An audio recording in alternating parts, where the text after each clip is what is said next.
Hello there everyone, it's Shiny Sparky, and welcome back to more Final Fantasy II Anniversary Edition. So last time, we defeated Ultima Weapon, which is a fairly difficult boss, but if you have the Blood Sword, you can actually take him on fairly early. You don't have to grind that much. But anyways, the next place is the top of the city of Mackinac, or the top.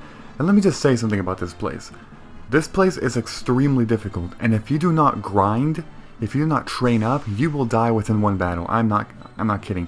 Now, I will show pretty much all the battles of new enemies, but right there I decided to cut it because I will meet that enemy later with another encounter, and yeah, it's a post-commentary once again. I have to keep saying it just so I don't confuse the hell out of any of you. But anyways, these are two enemies right here, obviously, two different types, Chimera Brains and the Orukat, or Orukats, whatever. But let me just give you an example. The Chimera Brains there, they have 2000 HP each, and they have really high defense and pretty high attack. That's just one example. The Orukats can actually confuse you, and they can cast death and all that garbage. But basically what I'm saying is they are hard. They are very difficult enemies, and if you don't grind, if you don't train up, you're going to have a huge amount of trouble. If you just look at how much HP my characters had at the end of the last video and now this one, look at the difference. That's a lot of grinding. And even then, I mean, look at that, Joseph died. That just tells you how freaking insane this is. You have to use a lot of strategies on how to get, how to be good in here, because it's hard. The final boss himself, which is the Emperor once again, he is not too difficult. You'll see that by the end of this video, but these enemies really are. They are freaking ridiculous. So there I get a Protect Ring, but I don't know if I need that. I don't remember. I don't think I did. So yeah, another encounter there. I basically just encountered the same enemy, so I'm just cutting that out. But there are a lot of new enemies, and you will see that they get harder and harder. I mean, Chimera Brains actually are already one of the harder enemies, but there's a lot of semi-hard ones, like let's say, okay, these guys. The guys in the back are just like imps, although not as annoying as imps, but they are the same type, kind of, mini Satana. And they're pretty frustrating. They can confuse you, but I've noticed that they don't actually do that as much as the imps, so I don't know. But there's the Puroboros, or Puroboros, whatever, is one of the easier enemies. The Lil Murder, that's a funny name, Lil Murder, is semi-simple. He can hit pretty hard, and he has an annoying, like, Thunderbolt or whatever move, but he's not too difficult. But the Bloodbones in the middle, they hit hard, so you want to make it your priority to attack the Bloodbones, but beware that if you have the Blood Sword, do not attack the Bloodbones with the Blood Sword. You know why? Because they are undead, and the one disadvantage of the Blood Sword is that it does not work on the undead. Instead, you lose the health and they regain it. You basically cannot do draining moves on the undead, and because the Blood Sword is an auto drainer, well, you get the idea. Doesn't work. But yeah, for the most part, the Blood Sword is freaking overpowered, as I've already said. That's just the one weakness. It's one true weakness. It does not work on the undead. Anyways, the next floor here, 2F, you will actually begin to encounter new enemies. Now the Warg Wolf, or Warg, no, I think they're Werewolf. Those wolves, you can actually encounter them on the first floor, but the Twin Heads and the Chaos Riders are new in the second floor. Now, the Twin Heads are actually some of the weaker enemies, despite them appearing only in the second floor. And the Warg Wolf they're semi-challenging. They can poison you too with their normal attack, although poison in this game is not a status element to be worrying about in battle. Only heal it after a battle is finished. But their power is, pretty average. The Chaos Rider, however, the Chaos Rider. That's a different story. They're hard. They're freaking hard. They have a lot of defense, a lot of attack. Do they drain? I don't know, but they can also steal your MP completely, which is annoying, as you can see Osmos. The good thing is that he, did it on Minwu again, even though he had already done it. That was the problem. He did it on Minwu, which was my magic caster, and now I couldn't do it anymore. But at least he wasted a turn by doing it again, so whatever. But yeah, just be aware of their physical attacks. They are freaking insane. The Blood Sword works well on them once again, because you don't have to worry about their high defense. Just keep attacking them and you will eventually kill them. But you always want to make it a priority to actually attack other enemies first, just because, you get them out of the way. The Twin Heads are more so annoying than difficult. They have their freaking ice attack, like Blizzaga or something. I don't even know. I didn't see what it was. But that animation takes a long time, and it's just annoying, you know, so whatever. But there Joseph gets confused, and, you know, that sucks, of course. But at least he got healed right. Yeah, that thing. Oh my god. Blizzard 12. Very, very annoying move. In terms of, you know, how much time it takes. But yeah, that battle's done. So this video is actually about 27 minutes long, and for good reason. I mean, there was a lot to do. And I didn't want to split them anymore. I just figured, you know what, just do it in 3 videos. The entire thing, that's it. Stop making it any longer than it should be. So these guys right here are, I believe, gold golem? Yeah, gold golems. They are weak to lightning, so you want to use lightning attacks. Only problem is that you don't really have access to a lot of them. I believe you can buy it, though. In that shop, I'm pretty sure it has it. But Scott does begin with it, so you at least have that. But I mean, with Joseph, you wouldn't want to use, you know, magic anyways. Same with Ricard. Why? Minwu has good magic, but he's more of a white mage than a black mage or a red mage, so, you know, it's whatever on that.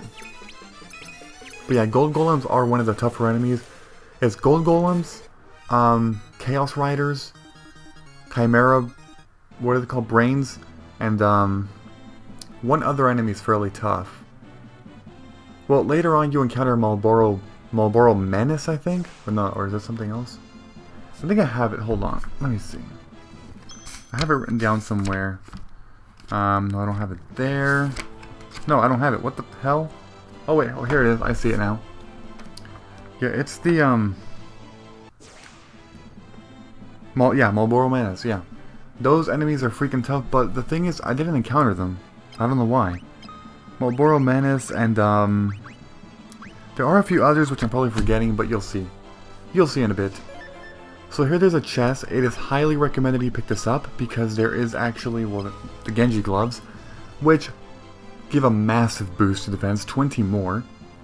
And yeah, I'm just going to say this right now. I chose not to go for the other weapons by fighting more bosses. You don't need them. You really don't need them. You can beat the freaking game, or the post-game I should say. You can beat the final Emperor without him, if you have the Blood Sword. Now, if you don't have the Blood Sword, you might want to do it, but that's why I kept telling you from the beginning.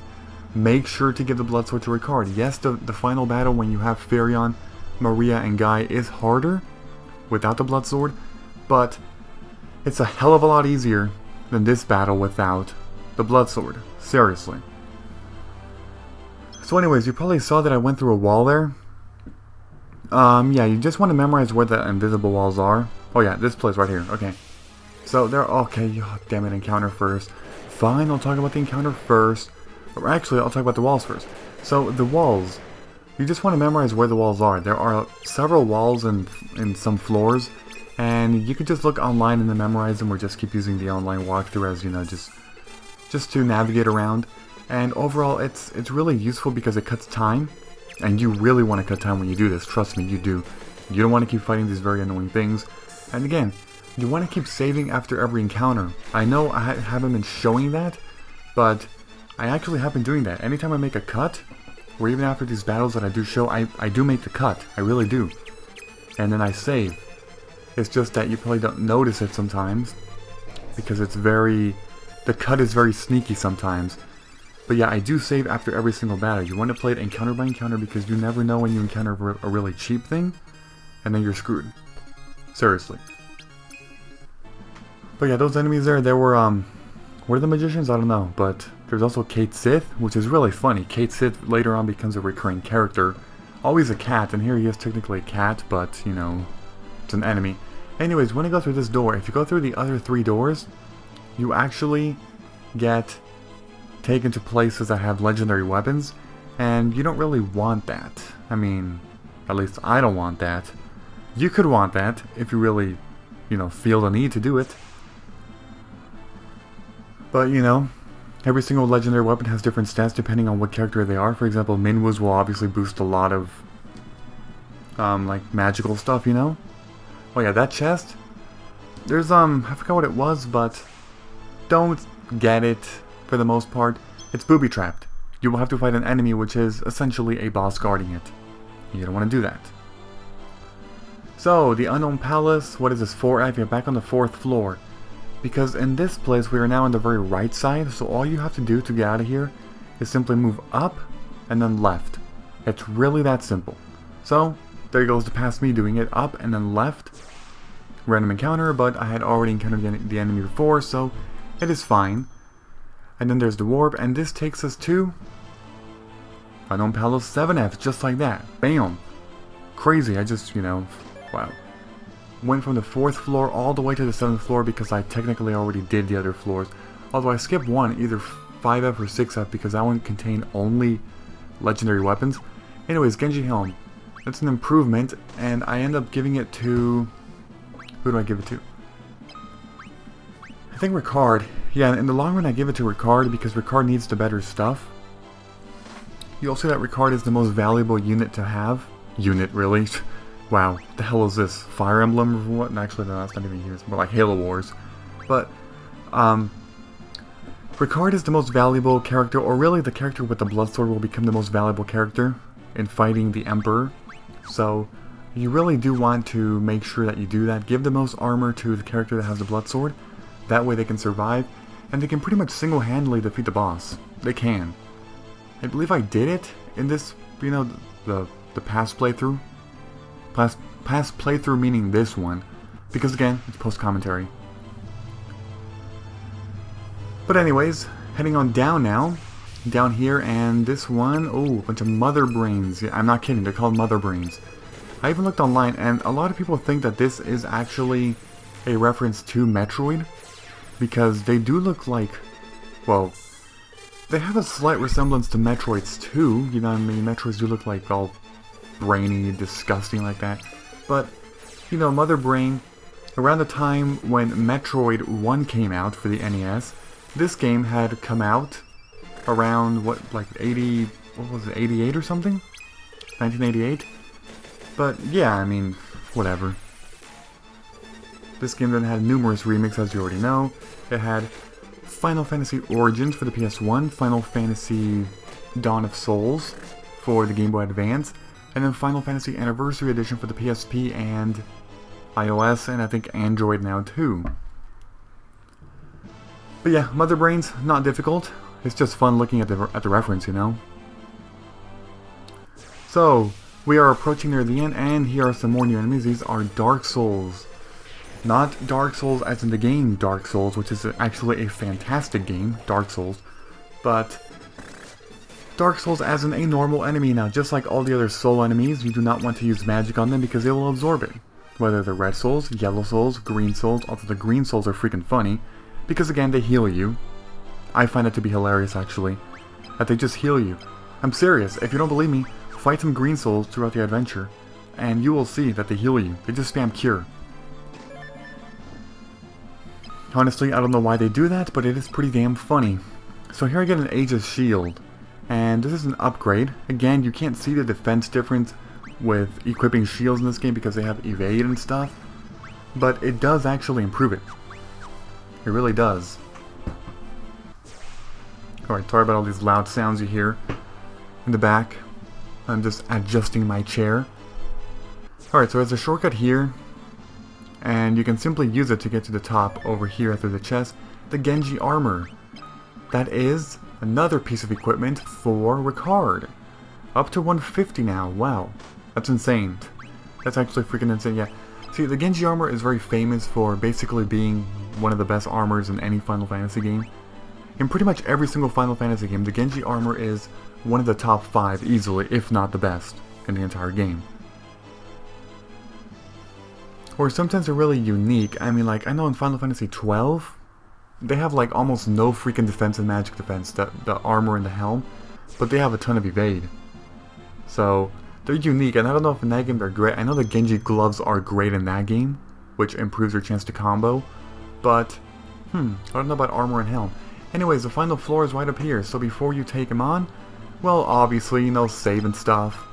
Heal up, save, because this could be a tough battle, unless you have the Bloodsword, which doesn't become too difficult, although you could still get unlucky. Basically, you could get spammed attack with your card or something and get one-shotted, you never know. And That would suck. I mean, he does have the Genji armor, which is why I gave it to him, but still, you never know. You really never know. But for the most part, if he doesn't die, Ricard, in one shot, he will regain all the health back, because he has the blood sword. He'll just heal it back.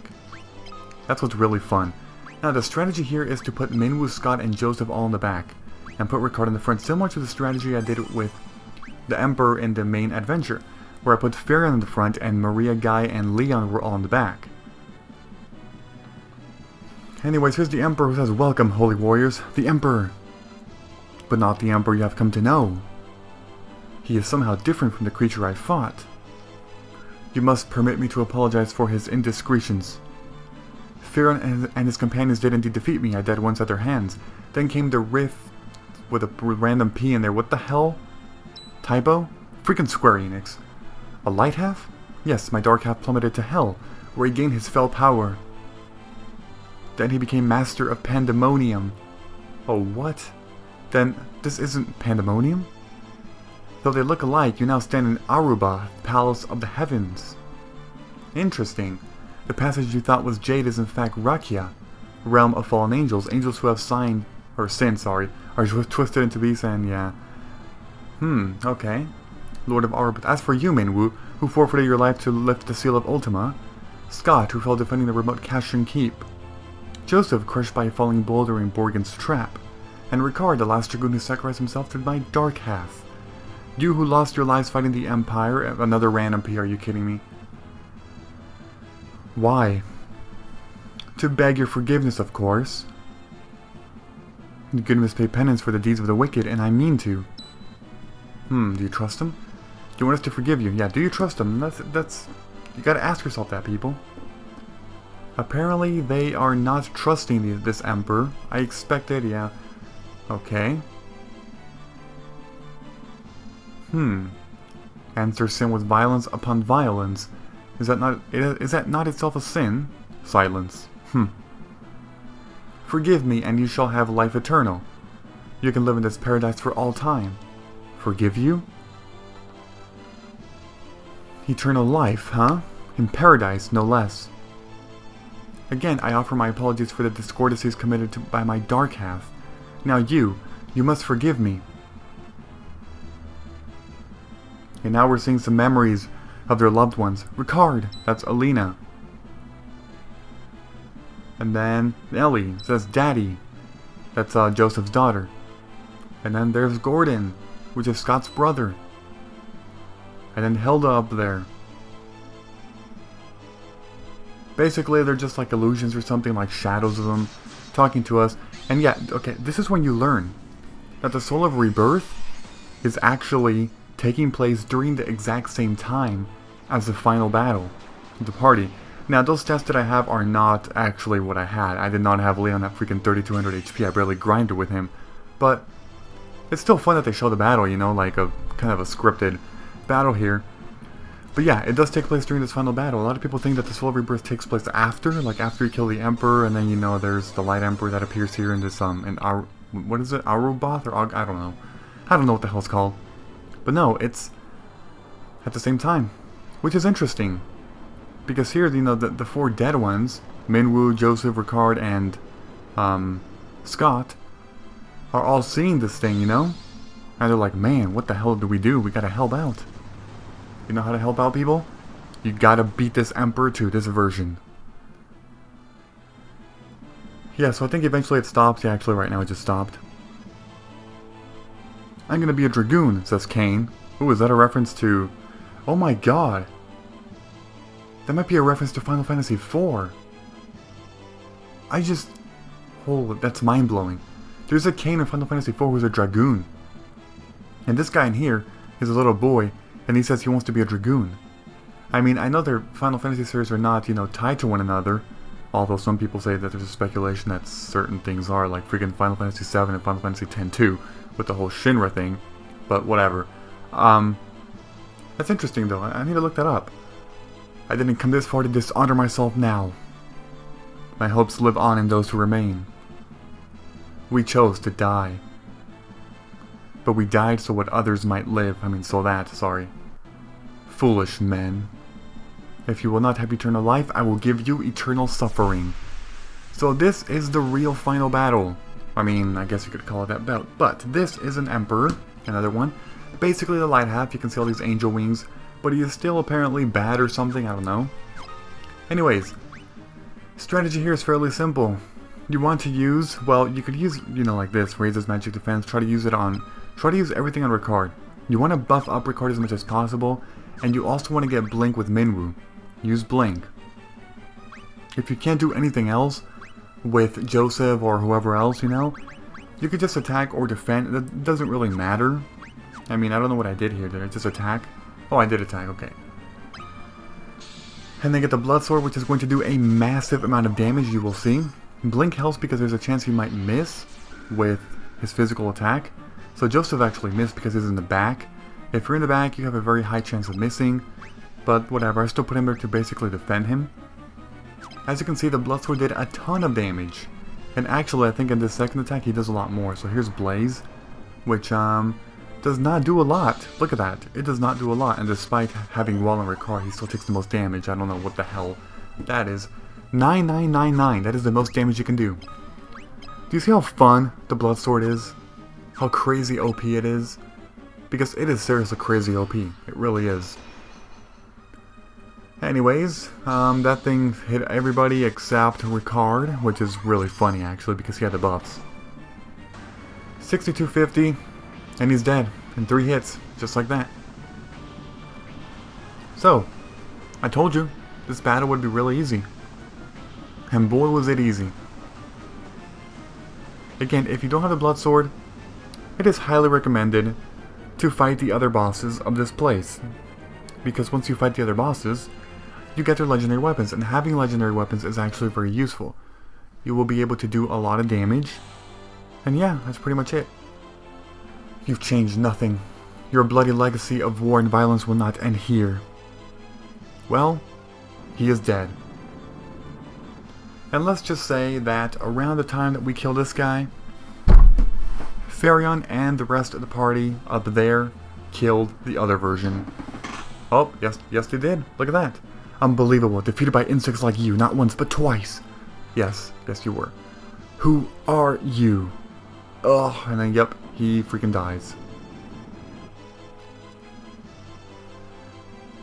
Well, there we go. So the 2 scenarios did in fact happen at the same time. And again, the Soul of Rebirth is a really nice thing. I really like the whole story thing. But it's just the oh my god, I'm screwing up. The gameplay of, that is really, really messed up. So here we're going to see the exact same scene as before. There's no point in me, like, you know, just talking, as in, like, reading the dialogue, because you've already seen this in the finale, which was part 31, I believe. The only difference is this. You actually see the characters of the Soul of Rebirth appear on the left side after everybody who they're associated with begins to talk. For example, Minwu is linked to Hilda, Scott is linked to Gordon, Joseph is linked to Nellie, and Ricard is linked to Kane and the woman who I freaking forgot. God damn it. Well, yes. There's Scott saying that he has grown so strong. Gordon has. And then yeah, you know, the funny Paul. Paul was of course the funny guy in this series. Although Guy kinda too, but Paul was a lot more hysterical, let's just say that. I mean, every Final Fantasy has those funny people, you know. Like in Final Fantasy 3, it's those four random men, which I forgot what they're called. But yeah, you'll see. You did it. I'm sure yep. So that's Nellie, of course. Which means Joseph will appear now. And again, they can't see these 4 dead characters, okay? They're spirits. So don't think that they somehow came back to life. Such a brave girl. Well, yes, she is. And then these 2. Oh, Elena, that was her name. I knew Kane. I knew the boy. See, that's so cool. Kane. That is really sweet. I mean, okay, well, here's Ricard. What's he going to say? You will, Kane. The blood of the Dragoon flows in your veins. See that? Kane is meant to be a Dragoon, and that's why I'm pretty sure they referenced that. I mean, it's not directly linked, like, it's not the same Kane, but it's just a reference that they make. I'm pretty sure that the references in Final Fantasy IV, there's a Kane who's a Dragoon. And in Final Fantasy II, there's a little boy who wants to be a Dragoon and who has Dragoon blood in his veins. It's really cool. Well, we see the exact same thing once again, with people talking, and then Leon basically says that he needs some time off, you know, away from the rest of the party because he feels like he needs to atone for his, you know, the bad things that he did by joining the Empire and all that stuff. You know what he said. He said all this crazy stuff about weak people sucking and all this garbage, and that he liked the Empire because the rebels were weak, so he basically bashed his own side. But, yep, he just needs some time to think about it. So, the three of them leave, and there will be some more dialogue once again. It's actually very close to being over now. The credits do show up again, but I'm just going to cut to before the credits. I think that's our cue. This is their time now. Do you think they're up to it, Minwoo? I believe they are. If anyone can change your legacy of violence, they can. Alright. So everyone, that has been the Soul of Rebirth. That is all the bonus videos. That's all the bonus content for Final Fantasy II. After this video is posted, I am officially done with Final Fantasy II, and let me just say that within a week or so, I will begin the next Final Fantasy game. And I will say it again, and probably one more time in the beginning of that Let's Play. If you did not enjoy these games as much, 1 and 2, Final Fantasy 1 and 2, do not worry. Because the series gets a lot better beginning in Final Fantasy 3 and onwards. So, hopefully you enjoy those. Again, it'll begin in about a week or so. This will be up on Sunday. On Monday I'm going to begin 2 new Let's Plays. One of them is long term, one of them will end within about a week or so, maybe a bit more than a week. And then after that series is over, I believe Final Fantasy 3 will begin. Finally. So, I hope you all look forward to it. It's a fun game. And yeah, I do plan on playing all the Final Fantasy games eventually. All of them. I'm a huge fan of the series, so I mean, you already know that. And like I said, 1 and 2 are my least favorites. They are. They're just really boring and annoying sometimes. Anyways, I'm going to end the video before the credits begin, so thank you for watching, goodbye everybody, and until next time.